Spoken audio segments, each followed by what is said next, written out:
Hey, what's going on? It's Bill Burr, and it's time for the Monday Morning Podcast for Monday, January 28th, 2019. What's going on? How are ya?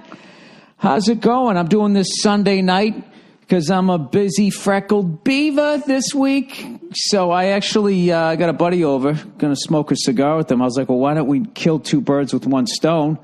And I'll just have you on the fucking podcast. The one and only Josh Adam Myers. Hello, everybody. I can't do it. How are you? My voice is like, how are you? I know, the voice of Howlin' Hank. DJ Howlin' Hank is on F is for Family. You can officially say that we're back. We got some funny shit for you this week. Season 4, everybody. Season 4. You heard me on the radio. I have a feeling DJ Howlin' Hank will be making many, many more appearances. I hope so. I love that guy so much. It's not really hard for me to play it. Just play a coke addict DJ. I mean, that's, just think back into my past. What were you? I thought were you Oxy, pills? What were you? I was, no, I mean, I kind of did the whole smorgasbord. Well, let's get back. Where are you from? I'm from Germantown, Maryland, right outside of Washington, D.C. Okay, sports affiliations. My podcast listeners have to know. Here we go. All crap teams except for one of them. Washington Redskins, Washington Wizards, and the Stanley Cup champion Washington Capitals. I can't believe I get to say that. It's like the greatest feeling in the world. And no Orioles, no Nationals? No, I'm an Orioles and a Nationals fan. It kind of splits. I mean, I grew up an Orioles fan, but I loved Bryce Harper, and I really just root for the whole town. So I'm a diehard Orioles fan, but I'm also going to root for the Nats. I just want that. Are you whole old city enough to to have been a Baltimore Colt fan before they left, or no? I was alive, but I was already Redskins. I mean, they left at what, 82, 84, something like that? Something like that, 83, 84, somewhere around there. I remember, and this is what sucks, is that I remember just from like 0 to 10, it was just 3 Super Bowls, and then at like 11, I think we got our last one, which was in 91. The Redskins. And then I was just like, oh, we're probably going to be in this all the time. Yeah. And then nothing. Well, that's what's going to happen to like the Patriots in a few years. All these kids who were lucky enough to be born in the 1990s and remember 2000, the first one in 2001. It's going to be like, there was kids born when I was born in 1968, and then they got to watch Dan Marino. I mean, I'm just saying, as far as like just being good and competitive, I was compared to Dan Marino because that guy was the best I ever saw, man. Yeah. Other than Joe Montana. But even then, I think Dan Marino with Bill Walsh, he definitely wins one. So, I only remember bad knees Marino. That's where I was. I mean, bad back, bad knees. His Achilles. Well, just bad everything. When I got in, he was already in the down. Well, I always felt with him, he came in and he was with Don Shula, and Don Shula was a man. Shula was a man, but by then everybody had caught up with him, stolen all his fucking tricks, and he was on he was in the final 10 years of going back to like the 50s. I want to say he was on the Giants at one point, and he was offensive and defensive coordinator, and the other guy was Tom Landry. Okay. Those were the two guys, or something like that. I always forget who the hell it was. But anyways, I just remember, they went from Bob Greasy to fucking Dan Marino. And they just kicked our ass for like the first 20 years of me watching the Patriots. You just couldn't take it. And I look at the Dolphins fans now, like they're still waiting. I feel for their next Dan Marino. Dude, my cousin is the biggest Dolphins fan. He named his dog Marino. Like he fucking that's a good name. He loves this team so much. And it was like, I remember the beginning of the season, I was like, dude, they're looking good. They're winning some games. And he's like, they're gonna fuck it up. And then boom, it's just what they finished, like 7-9. They're a 7-9 team. I mean, I can't talk. The Redskins are like 6-10. I gave up once all 4 of our quarterbacks broke a leg. I was like, all right. I was like, we deserve it. Racist team name. You can't be 4-12 with a racist team name. You got to be 12-4. I know. We can't help it. I will say this though. I still can't believe in all of this fucking hashtag and all this shit. The fact that they still do the tomahawk chop.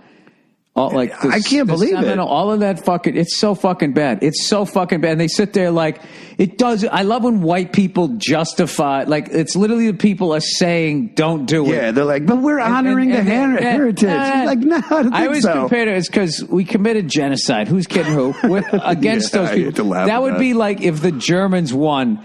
And then at the soccer game, everyone was chanting, "Oy vey, oy vey." And you know what's funny? Too, is that, whoa, is old school Hollywood imitating their singing and all that. Oh, yeah, the whole thing on so many fucking levels. It's just like, dude, what can you just, and they fucking refuse. And I don't know. Well, that's why there's like a backlash now on white privilege. Like there's people going out there and do what? Just there's white people saying that white privilege doesn't exist, which is fucking. And then you listen to their stories, and all their stories are is basically that they weren't born rich. But at no point was ever, hey, I was driving down the street, and because I was white, I got pulled over, tased, and then shot to death. Yeah, and then the cop got free. Cop was released. There's none of that. There's none of that. Yeah, like, dude, there's like, look, there's to sit there and act like there aren't privileges. There's privileges in everything. There's all different levels to being white. And there's shit that, as if you're just like a regular white guy, shit that you see the private school white kid doing. You know that pisses me off. And there's different levels. There's different levels of black people. You know, there's a Huxtable area. Yeah. I grew up middle class, lower middle class, and it's just like I had that friend that just like, dude, I had a friend who was like super rich. His dad worked for the FDA, right? This kid always had money. That family always had money. His dad went into a Lone Star. Remember that steakhouse where they put like you to give you peanuts and then you just throw the shells on the floor, right? Uh-huh. His dad slipped on the floor, hurt his knee, got like $10 million. They were already rich. Like that's the kind of shit that should happen to my dad. Because he should have happened to my dad. I just remember when being in New York City one time, and there was this publicist who fucking snapped or something out and she was out, like, I want to say she was out in the Hamptons, Long Island, and somewhere out there. Okay, she snapped because something about some club or a restaurant, and she backed into like 17 fucking people. I don't mean to laugh. Drove away. Oh, that's horrible. Drove the fuck away. Gotta go. They got a license plate. They knew who she was. And the cop showed up, and the lawyer was in the driveway, met the cops, and said she'll turn herself in tomorrow morning.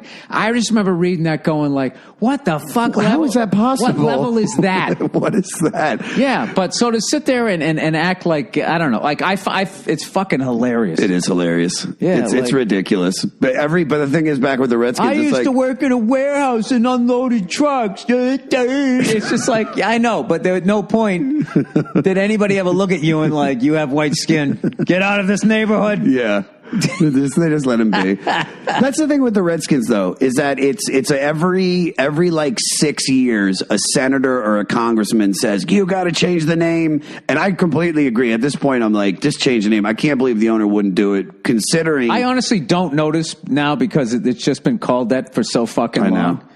But you got to look at this. You got to look at the owner is, first of all, we have probably one of the worst owners in football because he's like Jerry Jones, just doesn't know anything about football. So he's fucking the team up. He's causing all these problems, and he wants money so bad that you would think that he would change the name to get all the merchandising money. Like, dude, that's like another, $100 million worth of shit.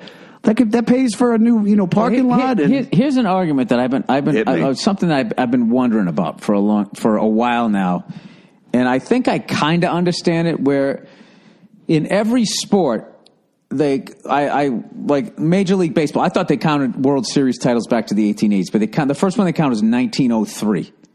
Which I think was the Boston Red Sox. I literally looked it up last week. I already forget, but like they count all the way back to fucking 1903, all right, when it was a segregated league, all of this shit, right? Like, Crazy Leg Johnson, there was fucking 10. I loved him. 10 teams or whatever, right?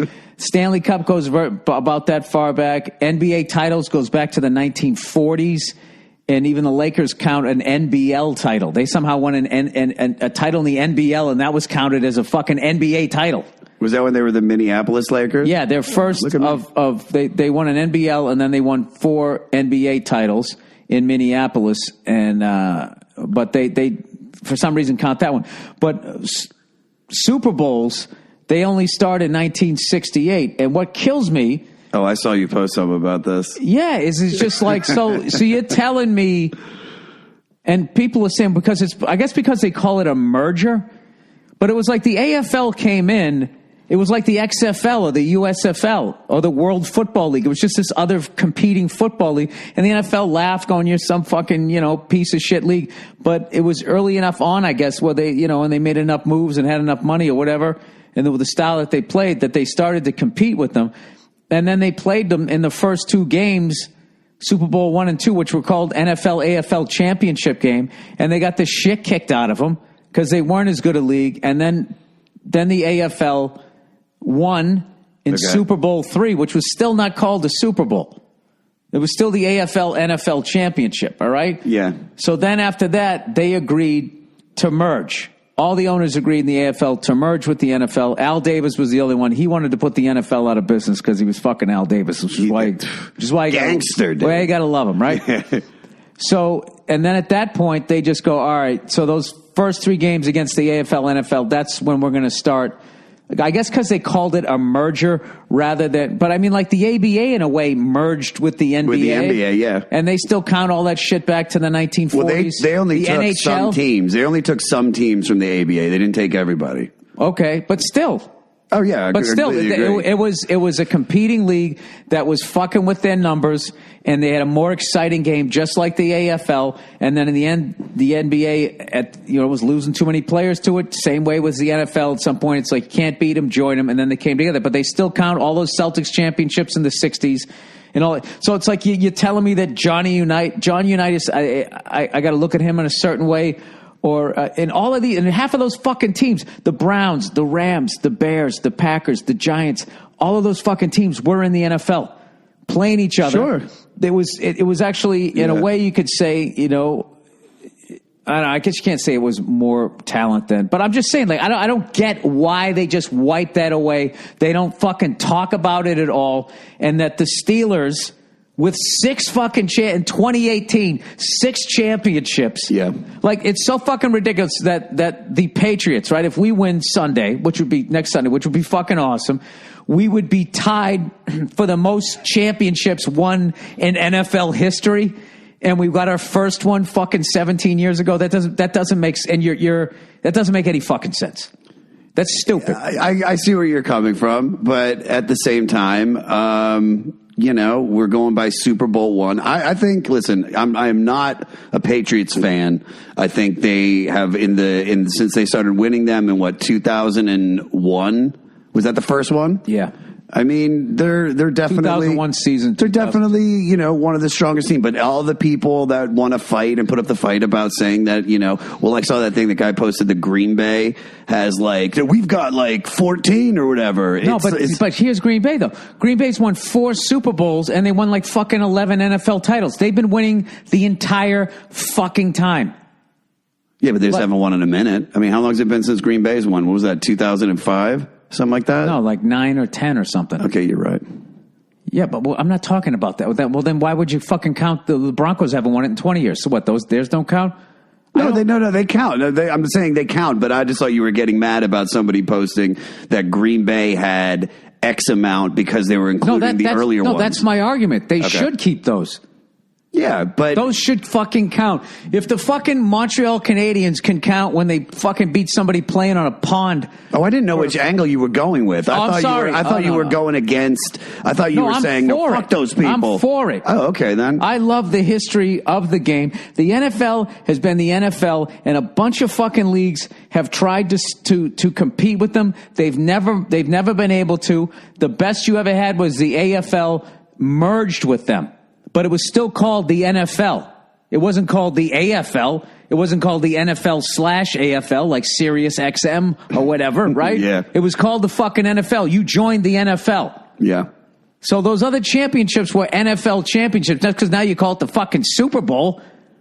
Sure. It was still the 2 best teams. And those, before the AFL existed, those were the 2 fucking best teams up.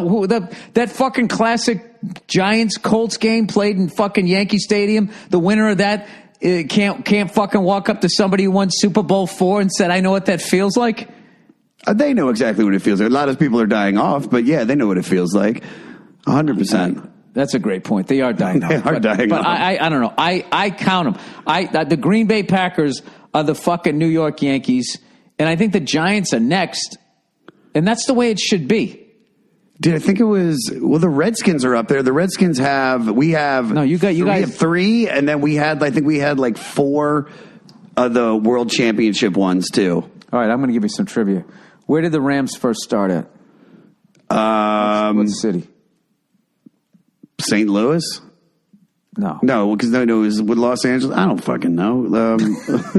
Jesus Christ. Dude, I love you just sounded like me in math class a long time ago. Well, that's what I love about you is that I know sports, but dude, you know fucking sports. I can imagine. I know up to a point because I used to know fucking everybody in the league, and I just don't have time anymore, so I don't know. But they started off in Cleveland, and I've never understood why they were called the Rams. I don't know that there was any Rams in there.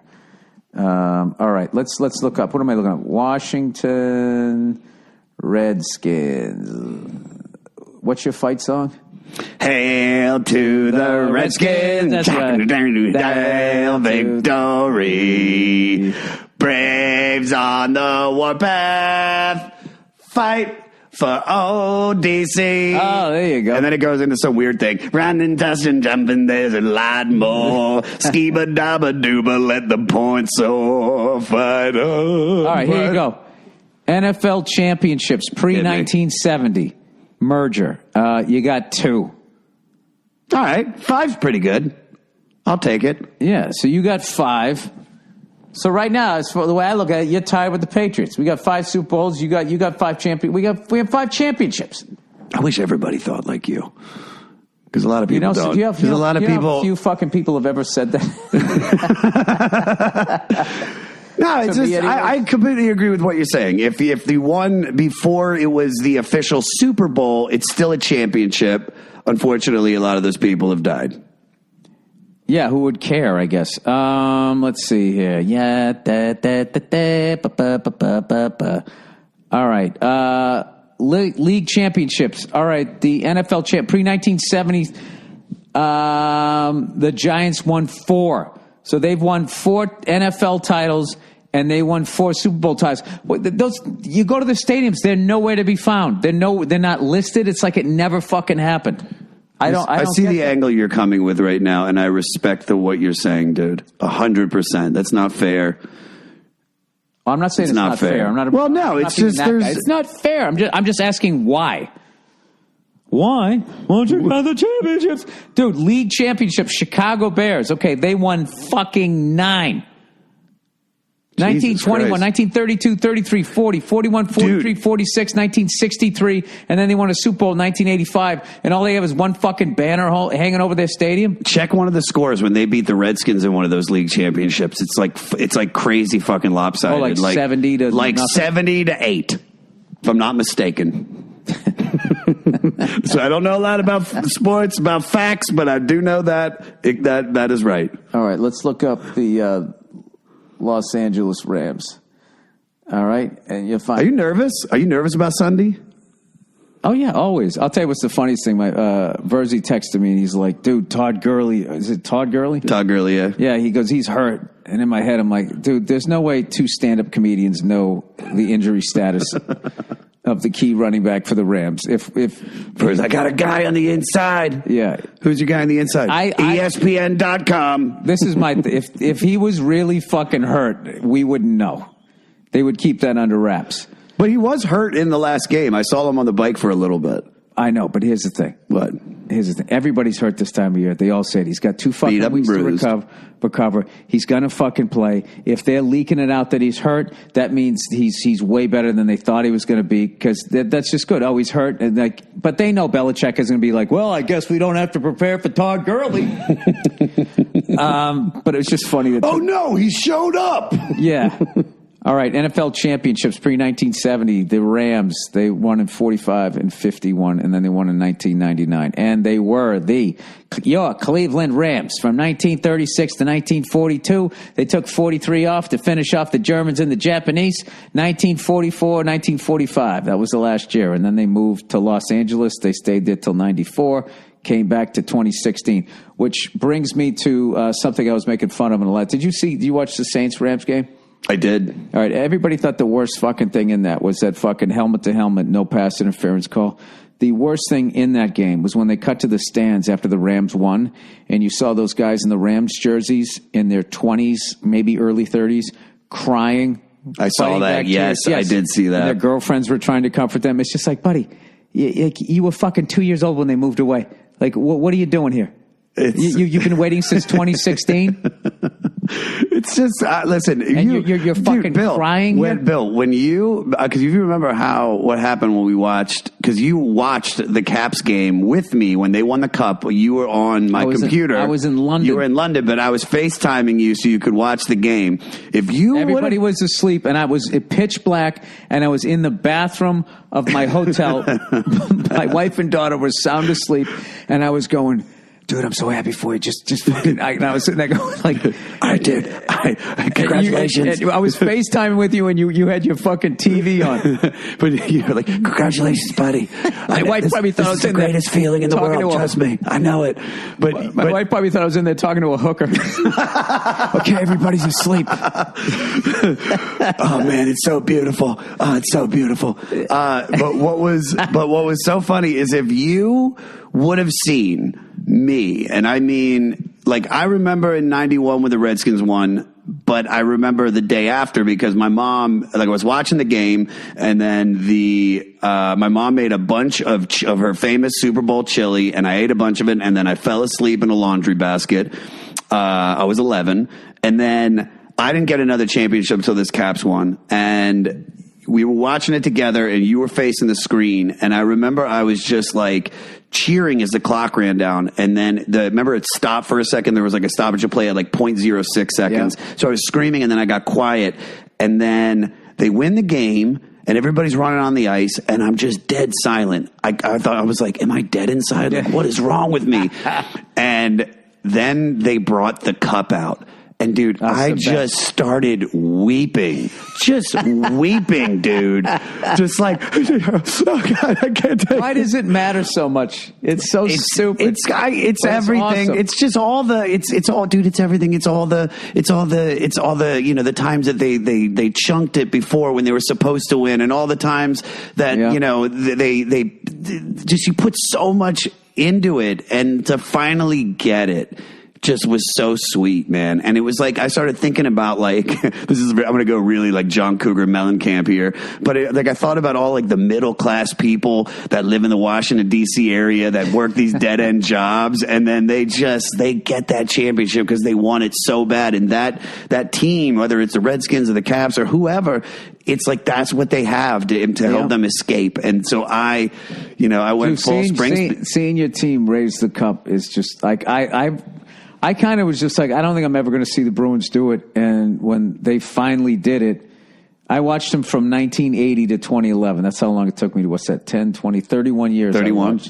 I watched them. And so from age 12 to, 43, when they finally did it. And I told this story before. I was at the Chicago Theater on Jim Norton's tour with Jim Brewer, Dave Attell, and myself on this tour called the Antisocial Tour. And I watched the first period and a half, then I went on stage, and then when I got off stage, I watched the final 7 minutes upstairs in one of those, the green room or something like that. And I remember being up there by myself because none of them cared because it wasn't their team. And the show ended, and they went out to do the meet and greet, and I stayed up there. And there was like 3 minutes left, and they scored a goal. Or it was just not enough time for the other team to come back, Vancouver. And I was by myself, and I went up like 9 octaves. I was like, oh, my God, they're going gonna do it. And all I wanted to see, they were like, come on, you got to come down for the meet and greet. People saying, where the fuck are you? Calling you a phony for not. I was like, wait a minute. I just had to see him lift it up. And I told my wife to tape it. I knew she was taping it. And just when I saw Zdeno just lift it up, I'm just going like, yeah, dude. Dude, that was 31 years just coming out of you. Just all those years of not being able to get past the Canadians, not being able to win in the Forum. Yeah, man. Fucking getting past the Canadians and then run into those fucking Gretzky Edmonton Oilers and the Mark Messier Edmonton Oilers. And then Neely's getting his fucking leg taken out. And Burr having to go somewhere else to win a cup. And it's just fuck, the lockout. Oh, yeah. All of that it's just shit. everything. Just it's the whole everything. fucking thing. It all just goes through your head and then bam. It's like you literally feel like they're going to like look at your television screen and go, do you want to hold it up? And you could just like grab it. It's just such an it was such an incredible feeling. Dude, I have such respect for that trophy. I would never touch it. I wouldn't even touch it. Somebody Why? said, hey, grab it. Because I'm not because you should be on a team that fucking won it. Players who play in the league won't even touch it unless they want it. So me, some fucking asshole, just walk up. The Stanley Cup. Fucking lift it up and drink a beer out First of all, they're not going to let you lift it up, dude. They might let you get like a palm on it, but that's about it. All right, I respect that. No, okay. I've seen pictures of guys I know that know players and shit, and they're like holding it with them. Like, what the fuck are you doing with your hands on that? I respect that. No, I respect that. I respect that you It's like standing back to back with the green beret that saw action and you got your face all painted too, like you did something. You were paintballing with I watched with your paintball gun. I watched you on CNN. Anyways, I got a little bit of advertising here. I have to read. Hit me. Let me see here. What do we got? Where the fuck did this always happens? Josh Adam Myers, why does this always happen? Okay. 1-800-Flowers.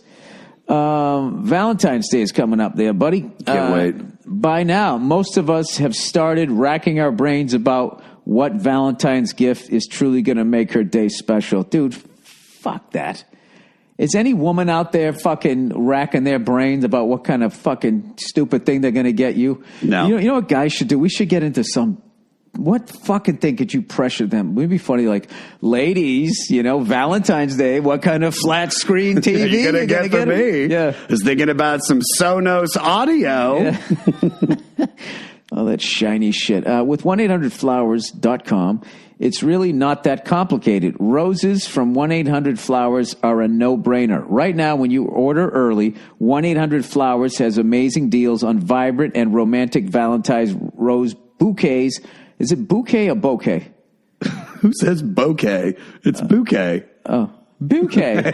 Oh, my God, it's bouquet. It's bouquet. I'm going to get a bouquet. Bouquet? Bouquet? Tomato, something like that. Arrangements and more starting at $29.99. This is a great thing to do, though, to fucking get this done. Oh, yeah, to order ahead of time? To get this fucking thing done, and then you just find some other stupid bullshit thing that you can do. You send the flowers to work so she can feel in front of all of her fucking friends. You know what I mean? That's what it's all about. Oh, yeah. You don't send it to the house. You got to send it to a public place where she can be seen. They want people to see. You remember that stupid comment? I love this woman. That's what they want. See? My pussy's better than yours. There are so many unbelievable deals from 1-800-Flowers, but you have to hurry. Roses are red. Roses from 1-800-Flowers are picked at their peak and shipped overnight to ensure freshness. Amazing. I just pictured the miserable bastard picking those things. Gorgeous. Does he have any love in his life? Gorgeous Valentine's bouquets and arrangements starting at $29.99 is an amazing deal, but it won't last long. Bouquets. Prices will be going up soon, so take advantage today. Pick your delivery date and let 1-800-Flowers handle the rest. When it comes to Valentine's, I don't settle for anything less than my Rose Authority. I guess that's supposed to be me talking. 1-800-Flowers.com to order Valentine's bouquets, arrangements, and more starting at $29.99. Go to 1-800-Flowers.com, click on the radio icon, and enter Burr, B-U-R-R, order today and save at 1-800-Flowers.com, code Burr. I love how you slowly turned into Waylon Jennings towards the end of that. I just get sick. $29.99. I have to do anything I can because I can't read out loud. Anything to keep it entertaining. Dude, I love the bouquets. That's fantastic. Hello. That's like Adobe. There's no basement at the Alamo. There's no bouquet at the Alamo. That's my fucking shit, dude. All right. Hymns. You know what I'm saying? It wasn't us. It was them. That's where I got hymns from. That's from the Warriors. I've never seen the Warriors. It was them. You never seen the Warriors? Never seen the Warriors. I started it and then I fell asleep. I looked like 2 months ago. I'll get into it one day. Okay. Hymns. Why do guys turn to weird solutions or do nothing when they can turn to medicine and science? What are they talking about? Solution. For hymns.com, a one-stop for hair loss, skincare, sexual wellness. Oh, God, what the fuck was that? Oh, I turned it on to make sure I knew you were coming. Oh, fuck. I forgot to send that fucking lady a check. All right, what am I doing here? For Hims, a one-stop shop for hair loss, skincare, sexual wellness for men. This is the whole thing, dude. You're going to clear up your skin. You're going to get a lion's mane bag, and you're going to fucking blowjob. Motivate your audience. Talk about your experience with the product. Well, you don't want me talking about that. I'm married and I'm fucking bald. Your skin looks great. You're young and virile. Oh, yeah. Your that's hair's right, full. Dude. Yeah, that's right. Choose 1 to 2 copy points to rotate into your spot. Why are they telling me this? Thanks to science, baldness can be optional. Well, fucking thanks for telling me. Hims connects you with real doctors and good real doctors this time, and medical grade solutions to treat hair loss. Well-known generic equivalents to name brand prescriptions to help you keep your hair. No snake oil pills or gas station counter supplements. Prescription solutions backed by science. I like that, snake oil and gas station solutions. Dude, that was from like the 1930s. They still do that? Dude, go to any gas station and you can get those black mambas or just like dick pills, whatever, dude. They sell them all behind the counter. Yeah. Dick pill. That's a good name for a band. No waiting room, no awkward in-person doctor visits. Save hours by going to forhims, FORHIMS.com. So easy. Answer a few quick questions. Doctors will review and can prescribe you products are shipped direct to your door. All right. Order now. My listeners get a trial of For Hims for just $5 today, right now, while supplies last. See website for full details. This would cost hundreds if you went to the doctor or a pharmacy. Go to forhims.com/Burr. That's FORHIMS.com/Burr. Forhims.com/Burr. And lastly, but certainly not leastly, stamps.com. Postage rates have gone up again. Can you believe how many cents it costs to send a fucking envelope from here to fucking New York? Thankfully, Stamps.com can ease the pain with big discounts off post office retail rates. Stamps.com makes it easy. They'll send you a free digital scale, automatically calculates exact postage. Stamps.com will even help you decide the best class of mail based on your needs. They'll even give you postage discounts you can't get at the post office, including 5 cents off every class stamp. I use Stamps.com to send out all my posters. I'm a moron. If I can figure it out, so can you. Right now, my listeners, get a special offer that includes a 4-week trial plus free postage and a digital scale. See for yourself why over 700,000 small businesses use Stamps.com. Just go to Stamps.com, click on the microphone at the top of the homepage, and type in Burr, B-U-R-R. That's Stamps.com. Enter Burr. All righty. Hey, you have a podcast. I do. You know what's funny? I was watching you read that, and you just keep going when you make the mistake. And when I try to tape stuff like that, if I fuck up at all, I'm like, all right, goddamn it, and I just have to start over. It's just seeing you do it so effortlessly. You're a perfectionist. Well, you're so comfortable doing it. Well, all you do, I've established right out of the gate that I'm a moron. Yeah, I got out in front of it. Yeah. It's like I just need to tell everybody I'm an idiot. Bill Clinton saw what happened to Gary Hart, and he just got out in front of it. They were just like, did you? He's like, I fucked them all. And then he fucking, Yeah. But then he went back to his old ways. I did not have sex with that woman. That's a good Clinton, dude. And then I do not have problems reading out loud. That would be the end. I would get impeached. Sure. I'd be, I wouldn't leave just like him. I need to leave my flaws in. That's what it taught me to do. Yeah. I do have a podcast. I love it, Bill. I'm telling you, I love this more It's called than the 500. The 500. It's about stock car racing. It is not about that. It is about the 500 greatest albums of all time. I'm going through Rolling Stone magazine's list of the 500 greatest albums, starting at 500, working my way down to 1. Each week I sit down with a comic, actor, or musician now, and I give them a week with the record, and then I break the record down, and we sit down and talk about it. Is Kiss got one in the We top did. 500? I just did with Jeff Ross, Kiss Destroyer. I was going to say, you could have got Steven Adler.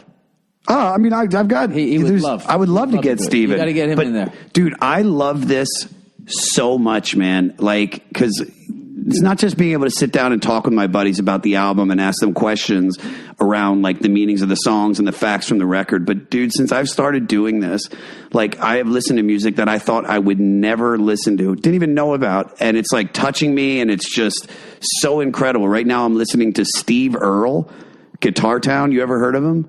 This guy is, this is like his Born in the USA, but country record. Dude, I never listened to country. I fucking love this record, dude. When did it come out? 1985. And he has a song called Guitar Town, and it's just incredible. I mean, especially once you know the history of this guy and like how he dropped out of school and then went to Nashville, like, to find Townes Van Zandt. And like was writing songs for people, and then the record company was like, "All right, well, we want you to make a record," and he was like, "All right," and he just sat down and wrote the first song and the last song, and then just the whole album came together. But it's like that's what I love. How many albums does he have? Oh, he's got a shitload. Oh, does he? But I haven't listened to anything else. So he must be real quality because I don't know who he is. You know what I mean? Because I figured like if I know who a country person is, for the most part they suck.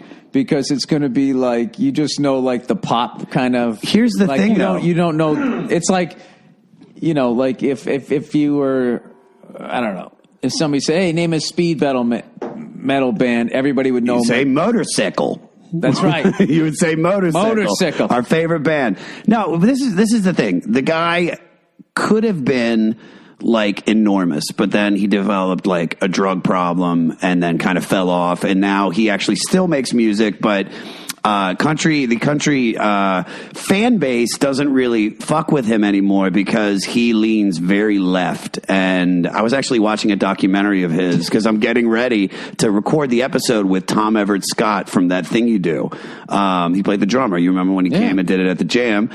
And you look at the YouTube comments of this documentary, and it's like, I used to like his music, but he's a fucking stupid leftist libtard. And it's just like, because they can't accept that, you can play country music, but still lean towards. But it's also why I think, you shouldn't be constantly putting out your political opinions. Like, listen, I just completely, I completely agree with that. I make fun of people, the white privilege thing. I make fun of feminists and shit. I try to be like even-handed or whatever, but all you do is just like all you do is get people who agree with you to agree with you, and then people who don't agree with you to now hate you and not want to watch something that you do because they can't separate the two. Like, I can stay at a fucking Trump hotel and not like Donald Trump, and a lot of people can't get past that because in their minds,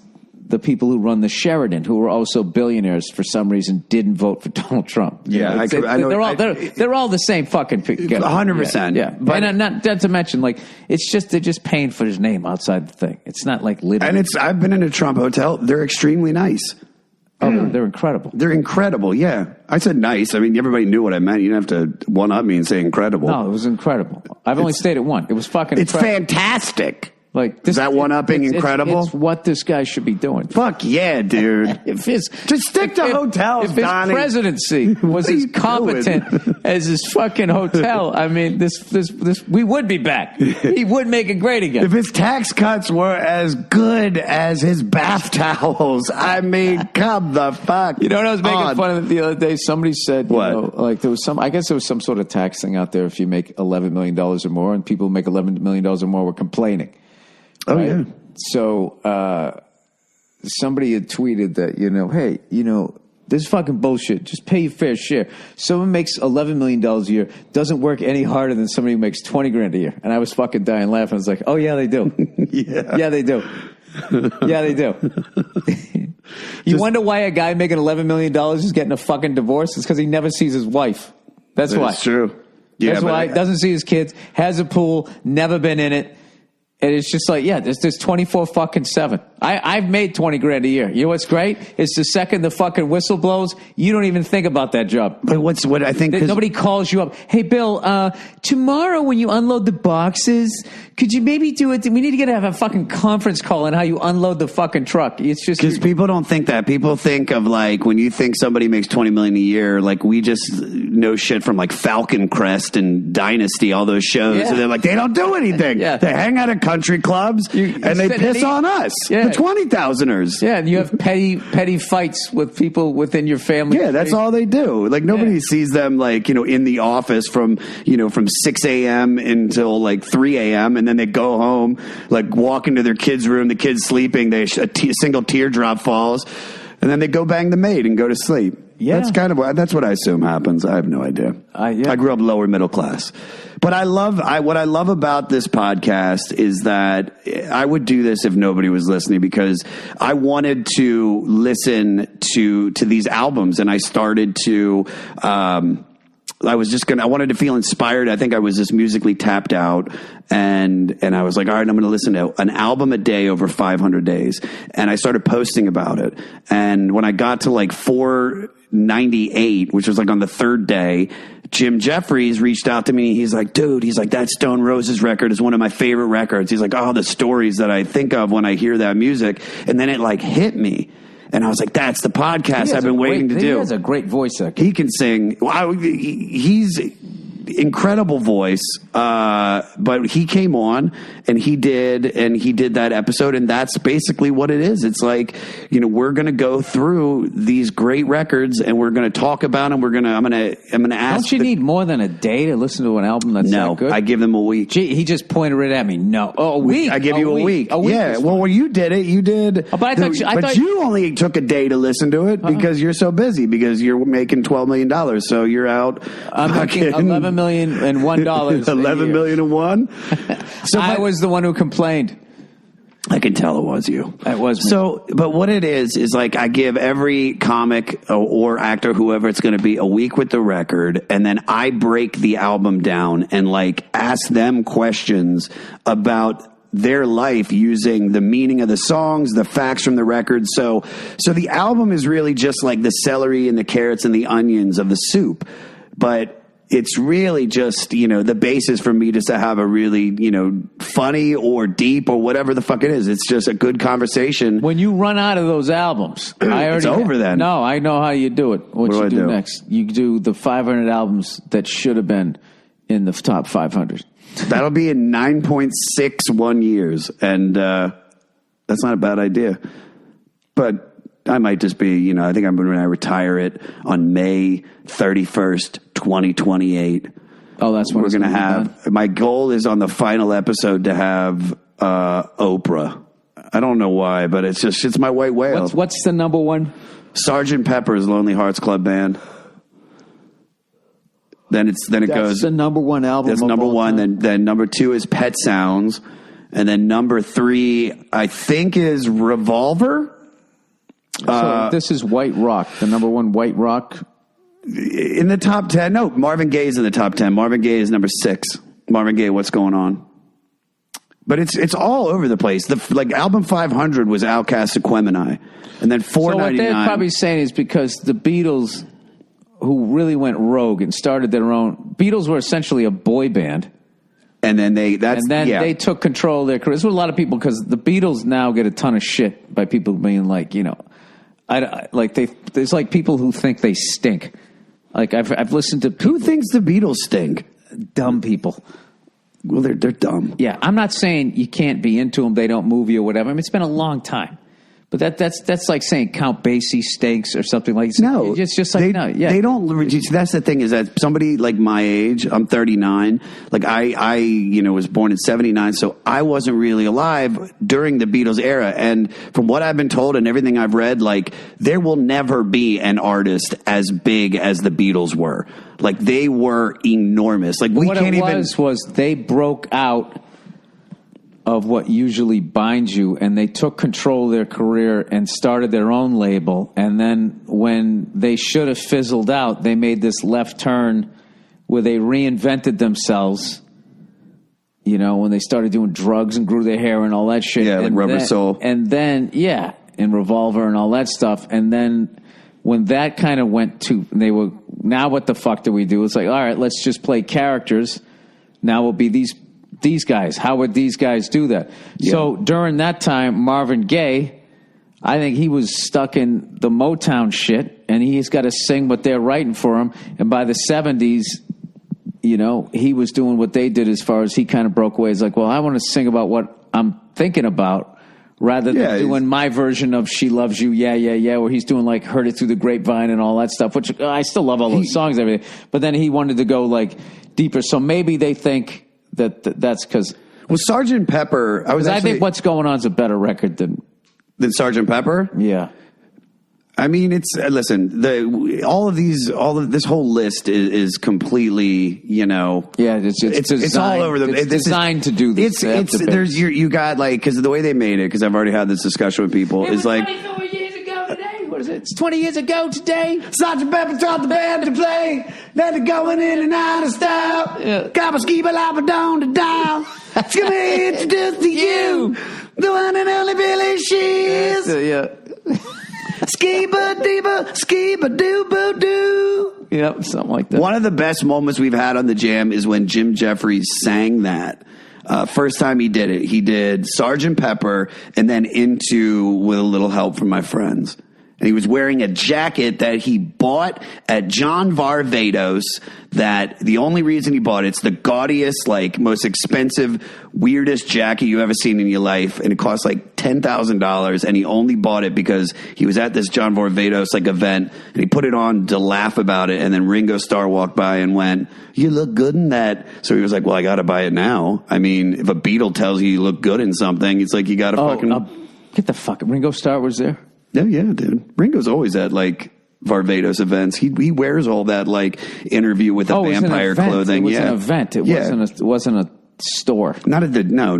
But it was an event. I spaced halfway through that. Okay. But it's great. It's great. So what I'm saying is that, Sgt. Pepper was this huge thing for the Beatles because... Wait, so what was the coat? What did it have on it? Oh, my God. I'll send you a picture of it. Please retell the story. Sorry. It was like an alligator gold style, like rock jacket. I don't even know what you call it. Just like now, does alligator Ringo get gold. A piece of that if he buys it? Was it a Beatles coat? No, it was just a John Varvatos coat. He was seriously saying he looked good in that fucking coat. He was just saying to John, he was saying to Jim that you look good in it. And so he told him, he's like, "You look good." So Jim bought it. That's the story. Hilarious. It was boring the second time. It was interesting the first time when he spaced out from ADD. No, but everybody's laughing that, I'm not fucking listening. Probably we're not paying attention or whatever. You didn't think that when I sang Johnny Paycheck, "Take this job and shove it"? Take this job and shove it. So, what Josh has been trying to get me to do. You're going to do it.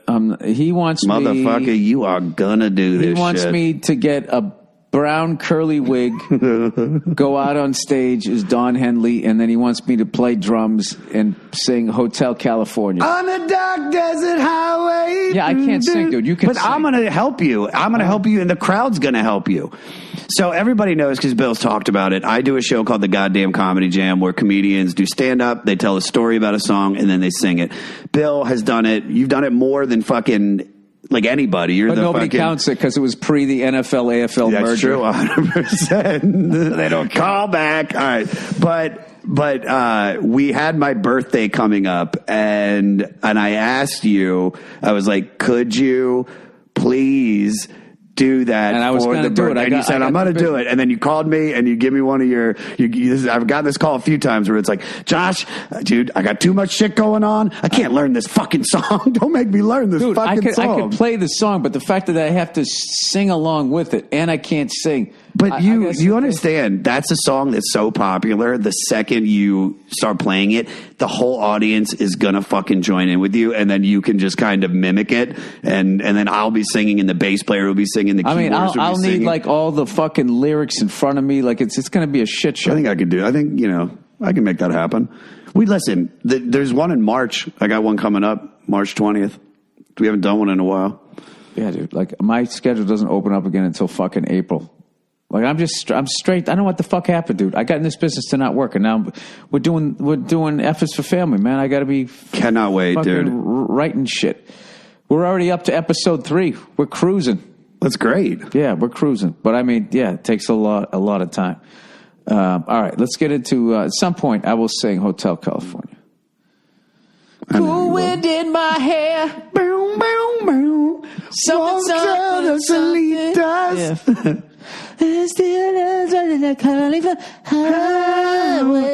I just wanted you to do that one part where it's like boom, boom, boom. But what is it? But they just can't kill the bees. Do do do do do. Yeah, on the timbali. All right, body shaming. We got people write in, and then for some reason they want advice. I know how this goes down. Okay. All right.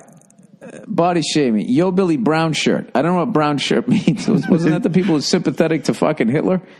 I have no idea. Who want brown shirts? What brown shirts? Wait a minute. I got to look that up. Now you got to Google that's it. Something political. Maybe they just saw you in a picture that you posted in a brown shirt, and they're just rhyming it.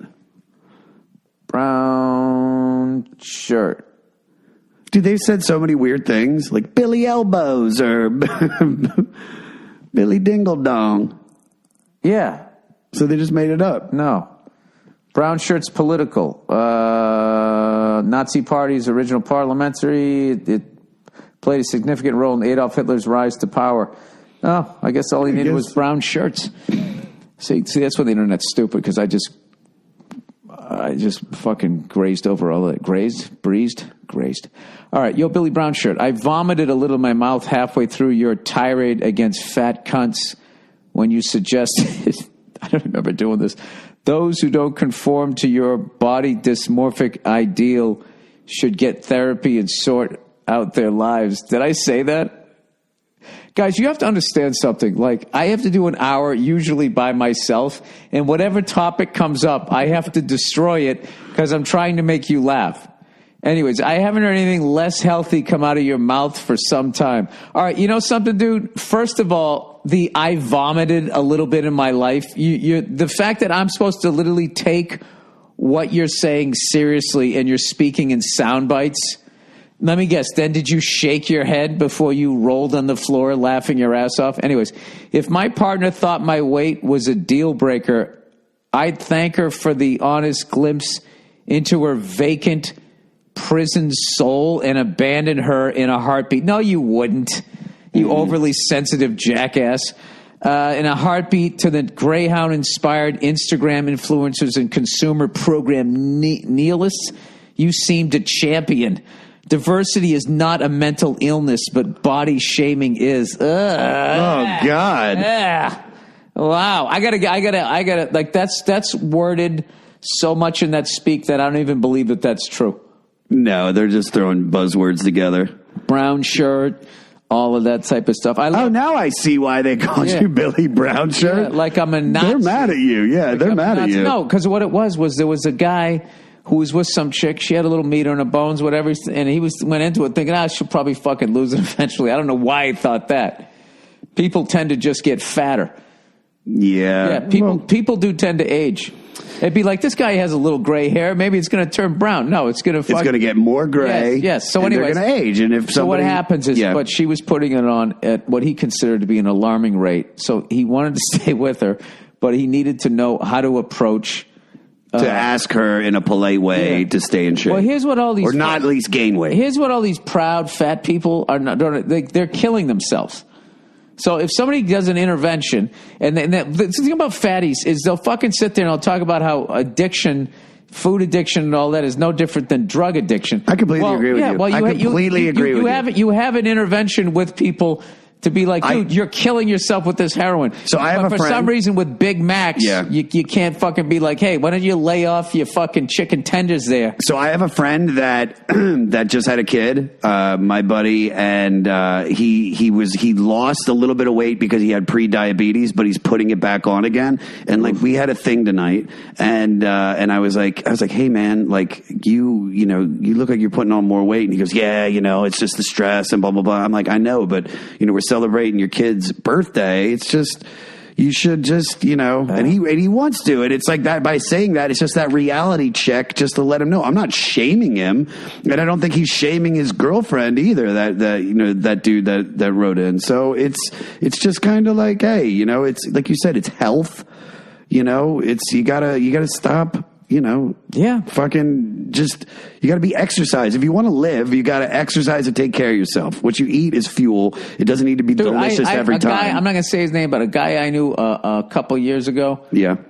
The last time I saw him sitting down. I go, this guy does not look good, and he was not eating healthy food, and he's fucking dead a month later. Fuck. Yeah, dude. And it's just like, but you're not supposed to say something? If somebody was addicted to heroin, I'm flipping out and I got a temper and shit, my wife can step in on that. But there's something about being fat. These people are just like, no, man, I'm a fucking 8. You've just been convinced by like they take it like you're saying they're not beautiful people. It's like, if I just thought you were just some fat shit. I don't know. It wasn't my fucking idea either, man. So you can go fuck yourself with all your stupid like that all of that. So you want to talk about brown shirt? The way this whole thing is written, this was the kind of person that tries to make you lose your job. 1,000,000%. They're very active on Yelp. Yeah. All right. NFL titles. Hey, pasty pigskin professor. You've asked about Super Bowl titles versus NFL championship. Oh, great. Maybe this person has the solution. The issue here is not the answer. It's the question. If someone asks which team have never won a Super Bowl, it has a different answer than if someone asks which team has never won an NFL championship. Even to complicate it more, you could ask who's never won a league championship, which also includes AFL championships and other leagues. All right, I understand all of this. For official NFL champions, from 1920 to 1932, there was no championship game. The champion was decided by the best record only. Okay, now none of this is answering my question. That's like back in the day when baseball, all those World Series that they count. You know what winning the pennant was back in the day? You had the end of the regular season. If you had the best record in the American League, you won the pennant. There was no playoff. Yeah, and then you went to the championship. You went to the World Series. Yeah. So all those years the Yankees won all those fucking titles. They had one playoff series to win. It wasn't this divisional. It wasn't 3 rounds of playoffs, which people have to do now. Were they doing when they got to that World Series? How many games was it? Was still 7. That was still 7 games? It was the early 1900s where it was best 5 out of 9. Best 5 out of 9? Yeah. Fuck. Dude, that would go until like December if they did that now. Like, I think the Red Sox, 1903, we won that World Series 5-3. Game 8, man. It's game 8. Yeah. Coming to your house for game 8. Anyways, from 1933 to 1969, there was a championship game, and the winner of that was the NFL champion. From 1966 on, that champion went on to play in the Super Bowl, and the winner was called the world champion. That's not true. 66, 67, 68, the end of those seasons, or whatever those are, 66, 67, 68, 69, whatever it was, those first 3 against the AFL was called the AFL NFL title. It was not called the Super Bowl. Later on, retroactively, it was named the Super Bowl. From 1960 to 69, AFL had champions, that's true, but they aren't counted as NFL history. But they are counted as the team's history. If you are asking how many, yes, okay. From 1966 69, the NFL, AFL champions played the Super Bowl. This guy's just telling me shit. They didn't play the Super Bowl. It was renamed that. This email should be called Facts. Yeah. Just facts.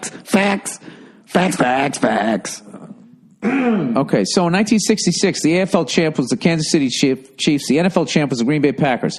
This is the +1 league championship for each team. Chiefs lost when they played in the first NFL so they didn't get a Super Bowl win, but they still were the AFL champion. I understand all of this.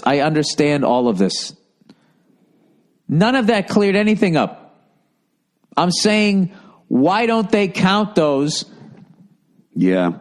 It's like you go to the stadium, like the AFL merged to be part of the NFL.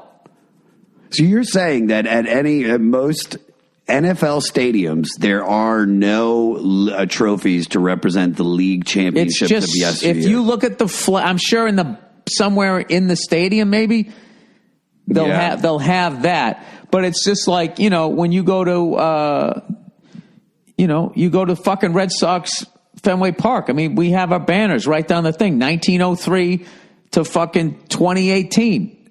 Yeah. Everybody has all of all of them count. No, that, sir, I appreciate it. It was fun to read all that history, but that didn't answer my question. Why aren't they counted? I mean, when it comes to the Super Bowl, man, if it's not in those words, Super and Bowl aren't before them. They act like it didn't happen. They act like it didn't happen. Yeah. Well, I mean, it's just you could still say championships, but I completely see what you're saying right now. It actually it's kind of fucked up. They always said about the Eagles, they've never won a Super Bowl. The last thing they won was an NFL title. It's like, yeah, well, that was the peak of fucking 1960. They were the best fucking football team out there, and you're talking about it like it would, like they lost the election. Yeah, I don't know. Anyways, living in Wyoming. Hey, Billy City Slicker. I was listening to some older podcast episodes and came across a rant you had about Wyoming. I like Wyoming. I didn't remember what I said. Like these people. They just find tidbits. I live in Wyoming. I got to say, you are not too far off. I listen to the podcast every week while I feed my cows off the back of a flatbed truck. Shut up. I know this guy's fucking with me. Last week, we killed a problem mountain lion, and next weekend, we'll be entering into a competitive coyote hunt. I live in the absolute middle of fucking nowhere. This sounds amazing. This guy listens to Steve Earle. Yeah, but this guy is way more interesting at a party than I am. I do stand-up comedy. Oh, yeah. What did you do? I saved 5 of our sheep, from a mountain lion by came in pegging it off. I came in third in the Coyote Hunt Nationals. I want to talk to that guy. The nearest town population is 3,000 miles, and it's 40 miles away. Also, just to clear the air, most of the billionaire cunts live up in Jackson and the rest of Wyoming. Oh, that's what I was saying. I still want to be the douche in Hollywood that gets a place in Wyoming. And the rest of Wyoming pretty much discounts Jackson as being part of the state anyways. Oh, pretty much discounts it as being part of the state. Partially unrelated. I finished getting my pilot's license last year and hope to start on my helicopter rating within the next year. Good for you. My family has used a Bell Jet Ranger to hunt coyotes. Jesus, how much more of an advantage do you need for 3 generations now? And I'm ready to start flying the heli. Do you have like one of those fucking Vietnam guns? Get some! Yeah. Get some! Hey, how do you shoot a doe? Easy. You just don't lead them as much. Am I ready to start flying the heli to carry on the... Oh, and I'm ready to start flying on the heli to carry on the tradition. So cheers to a fellow pilot. That's cool as shit. Just wanted to let you know there's at least one cunt listening to your podcast in Wyoming and love all the shit you put out. Thanks and go fuck yourself. That's cool, man. I'm trying to get 8 hours a month flying. Have you been flying a lot recently? I got 7.9 for this month, and I'm flying tomorrow morning. When are you going to take me up, dude? When I have over 300 hours, and I'm going to do a little bit of instrument training and just get better at it and like do some full... I would do fold downs and the whole fucking thing before I would ever take up my first passenger. And I love you too much to have you be my first passenger, but there's a few people in my life that I like. So I'll be taking them up first. Okay, I believe that. And you know what I mean? It's just like, do I want to kill this guy or this guy? Wait, dude. It's like Sophie's Choice with a helicopter. Aren't we going to go? We're going to go to see Iron Maiden in Las Vegas, and then that should be like the time that we do that. Just to run to the hills. All right. P.S. If you want to try a new cigar, check out Deadwood Tobacco Company out of Deadwood, South Dakota. The Sweet Jane is my favorite cigar I have ever smoked. See you, you bald fuck. Well, I mean, some guy out there in the fucking range shooting coyotes. I bet he knows what smoking a Deadwood. Yeah, that sounds fucking pretty cool to me. All right, we got to wrap this thing up, dude. We got some cigar smoking to do. Oh, it's good. It's hour 3 minutes. Perfect. All right, drone. Yo, Billy, up there. You were talking about a drone last week that would taxi people around. Sounded like the one you mentioned was unmanned. Check this thing out. 57 batteries. Yeah, dude, that is, I was joking about that fucking thing, dude. They're going to do this thing. Rather than deal with the population problem, the next thing they do is have it looks like a helicopter, and you just get in it. There's nobody in there, and it'll just like take you across LA. Now, first of all, I would think it would be super expensive unless it's electric, unless Elon Musk can make the thing. But dude, your fucking laptop crashes, your phone craps out on you. I was joking, like, dude, you're gonna fly somebody like over the level of insurance, like how are you gonna do that? I was joking that you're gonna have some hipster come flying through who's on his way to a pocket watch convention out in fucking Venice Beach or something. All we found was his handlebar mustache. Yeah, he was on his way to meet this food truck. Yeah, whatever. I think it's so just so I get this clear. Hey, can I show you something super? Please show it to me. But I'm just trying to, because I'm kind of confused. You're saying there is going to be a transportation that like is a drone. So it's like you get into a tube and then it just lifts the tube up and flies you. It kind of looks like a helicopter. It looks fucking cool as shit. I think it looks fucking cool. Are you showing this? Is that what you're showing to me now? No. I want to show you this app here, ForeFlight. And this is what I'm getting better at here. So this here, once I get good at, confident enough in my abilities and I take up a passenger. So it just, you don't have to know. It's not like back in the fucking day where you had to have like a fucking sectional map on your fucking thigh as you're flying around. This thing gives you all the airports, all the Santa Barbara. Where are we? There's Van Nuys. There's Burbank right there. So it's pink. So that's a Charlie. And then you go, what's so great is you can just fucking type in whatever you want to type in. It gives you the ATIS. It gives you the contact tower. It has a map. Runway 8. This is probably most time when you land out there and why they slam on the brakes, because this is so fucking short. That is a small ass landing strip. Yeah. Well, I don't know how you could tell that from the app. I think because I just told you it was. I'm being a cunt right now. I fly Burbank. There's El Monte. That's one of my favorite ones. But it has see what you see what this is so boring for people here, but you see right there, that's a Delta. So ground to 2400. So right here when you're flying along the 215, I'm going to be in their airspace. I got to call them and they'll just give you clearance all the way through. And then once you learn how to read this fucking thing, you can kind of just fly around out here. Now the rest of the country, they actually have to deal with weather. See, I don't have to deal with it because people are like, you just fly across the country. It's like, this is a dry climate. I don't have to ever deal with, hey, everything's beautiful. Yeah. And then all of a sudden, I can't see anything. There's a brutal fucking call of a guy who, like me, is not instrument rated. Yeah. Which means if the clouds came in underneath me, I don't know how to get back down other than to just shut my eyes and go through the clouds and hope I don't. Fuck. Yeah. So he's up there in the soup, or whatever the fuck they call it. And dude, this guy is free. I'm going to die. I'm going to die. And then the guy talked him down. And then afterwards, he fucking. So he lived. Yeah, but he called the tower. He goes, yeah, thanks about it. And the guy's this total ice going, yeah. He goes, what happened up there? Yeah, you fucking pussy. Is basically what he was saying. What happened up there is he got involved in some shit that he wasn't ready for. So that's the one weird thing about flying is you learn by other people dying or doing dumb shit. Because he died. Somebody showed me one time. Somebody showed me one time where this guy was doing a tour in the 44, Robinson 44, and he had 3 people there. When he took off, right? Yeah. He fucking just did this really just. I don't know what he just didn't go he just ignored everything you're supposed to do. He was loaded up with people. He had, I imagine, heavy with fuel.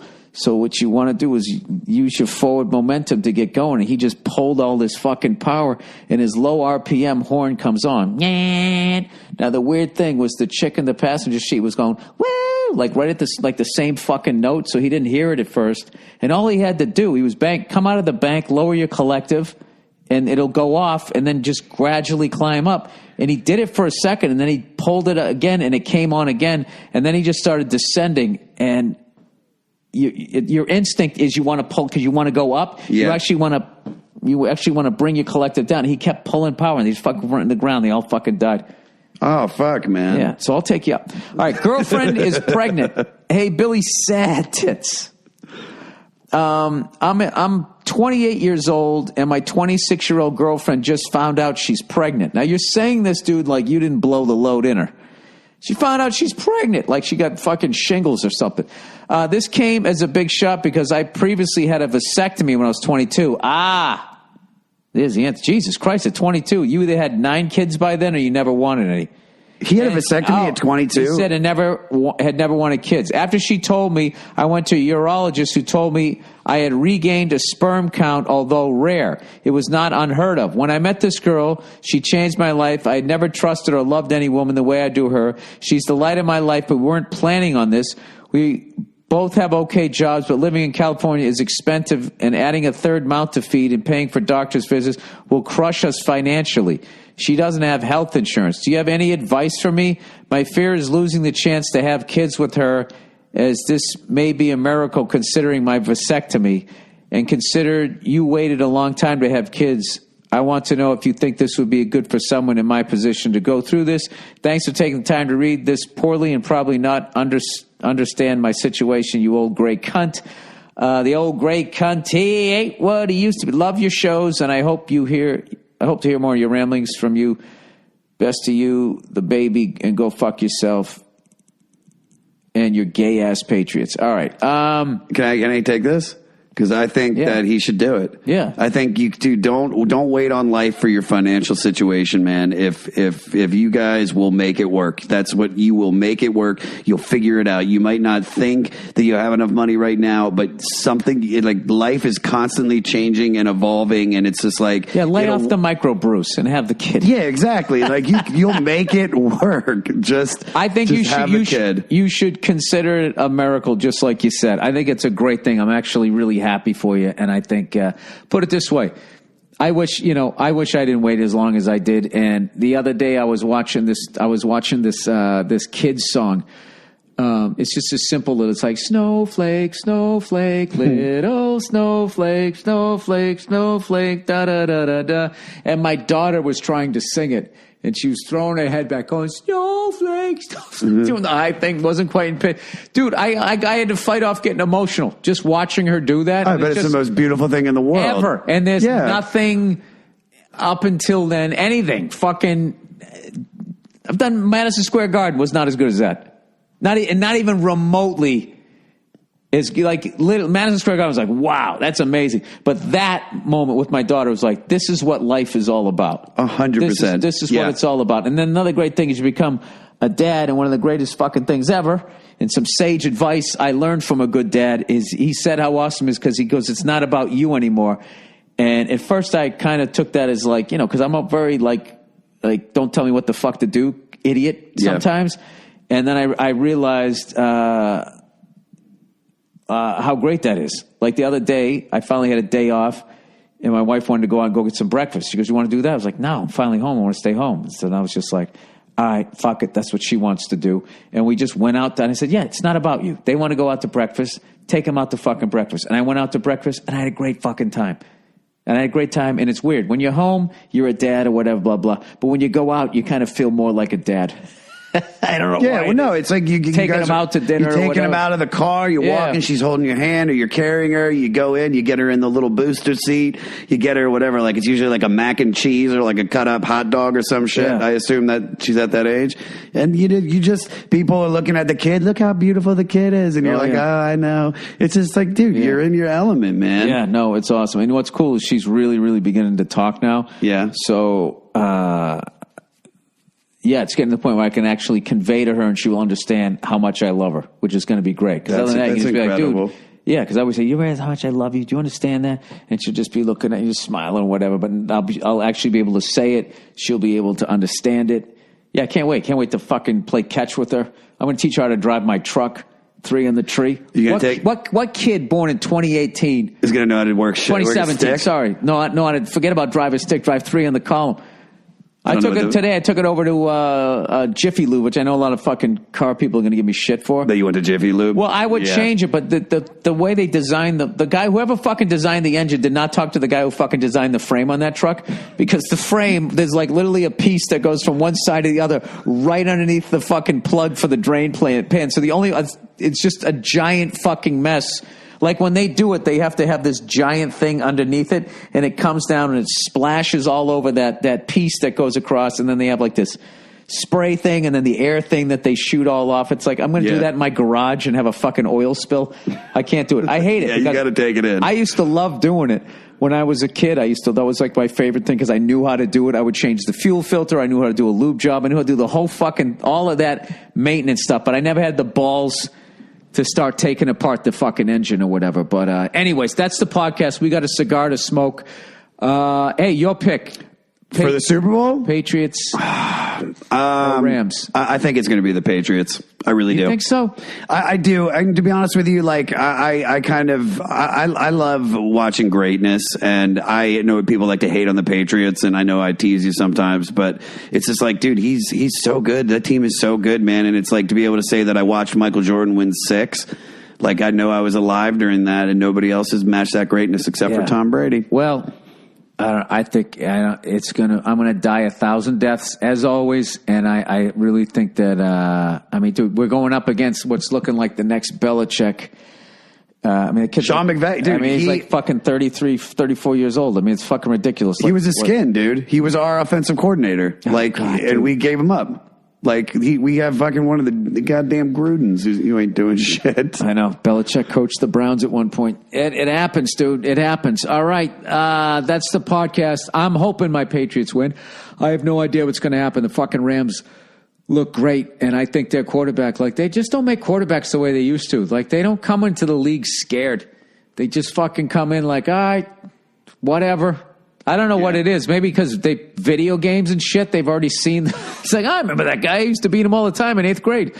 Now I'm playing him. Now he's fucking older. I'm not scared of any of these people. All right, I'm rambling. Can I give my final pitch on the podcast? Yes. Guys, everybody, my podcast is called The 500 with Josh Adam Myers. Join the Record Book Club. We're going through the 500 greatest albums of all time. Bill's done it. Jim Jeffries. I just tabled Wanda Sykes doing Earth, Wind, and Fire. It's cool. It's my fucking favorite thing I've ever done. Experience the greatest music of all time, and then hear me and a comic talk shit about it. Not shit. We just can go through it. Just join the podcast. I had a great time. Just listen to it. Check it out. Josh Adam Myers, The 500. All right. I'll see you on Thursday.